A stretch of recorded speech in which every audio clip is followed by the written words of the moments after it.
Hi all, welcome back to my channel. Silo series ఎక్స్ప్లెనేషన్లో భాగంగా ఈరోజు మనం సెకండ్ ఎపిసోడ్ అయిన హోలిస్టన్ స్పెక్ ఎపిసోడ్ గురించి మాట్లాడుకుందాం. అంతకన్నా ముందు ప్రీవియస్ ఎపిసోడ్ని బ్రీఫ్గా చూస్తే జార్జ్ విల్కిన్స్కి ఒక పురాతన వస్తువైన ఒక హార్డ్ డ్రైవ్ దొరుకుతుంది. దాన్ని జార్జ్ షెరీఫ్ వైఫ్ అయిన అలిసన్ బేకర్ సహాయంతో ఓపెన్ చేస్తాడు. దాంట్లో ఒక ఫోల్డర్లో సైలో యొక్క బ్లూ ప్రింట్ ఉంటుంది. దాన్ని ఓపెన్ చేసి చూడగా సైలోకి అడుగున వాటర్ ఉంటుంది. వాటర్ కింద ఒక టన్నల్లోకి ఒక గేట్ ఉంటుంది. ఆ గేట్ను కనుగొనడానికి జార్జ్ ప్రయత్నం మొదలు పెడతాడు. అదే హార్డ్ డ్రైవ్లో అలిసన్ బేకర్ ఒక షాకింగ్ వీడియో చూస్తుంది. అది తిరుగుబాటు జరిగిన తరువాత 97వ సంవత్సరంలో జేన్ కర్మడి సైలో నుండి బయటకు వెళ్ళి క్లీన్ చేసిన వీడియో. ఆ క్లీనింగ్ వీడియోలో బయట అంతా గ్రీన్గా ఉంటుంది.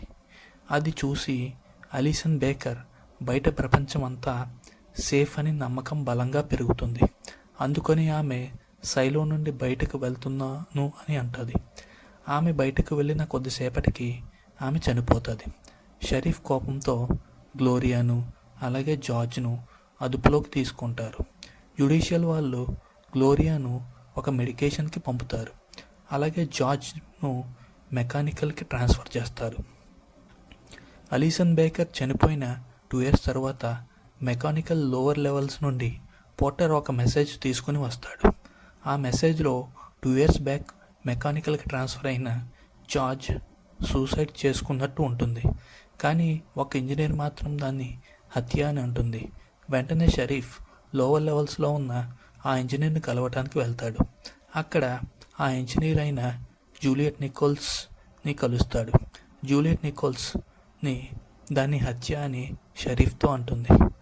ఆమెను కలిసిన 1 year తర్వాత ఒకరోజు షరీఫ్ అకస్మాత్తుగా సైలో నుండి బయటకు వెళ్ళిపోతాను అని అంటాడు. అసలు జార్జ్ ఎందుకు సూసైడ్ చేసుకున్నాడు అండ్ జూలియట్ను కలిసిన 1 year తర్వాత షరీఫ్ ఎందుకు సైలో నుండి బయటకు వెళ్తున్నాను అన్నాడో మిస్టరీగా ఉన్నాయి. అలాగే షరీఫ్ తర్వాత కొత్త షరీఫ్గా హోలిస్టన్ ఎవరిని ఎంచుకున్నాడో అనేది సెకండ్ ఎపిసోడ్ అయిన హోలిస్టన్ పిక్స్లో చూద్దాం. సెకండ్ ఎపిసోడ్లో ఏం జరిగింది అనే విషయాన్ని నేను లాంగ్ వీడియోలో పోస్ట్ చేస్తాను. మీరు ఆ వీడియోలో చూడండి.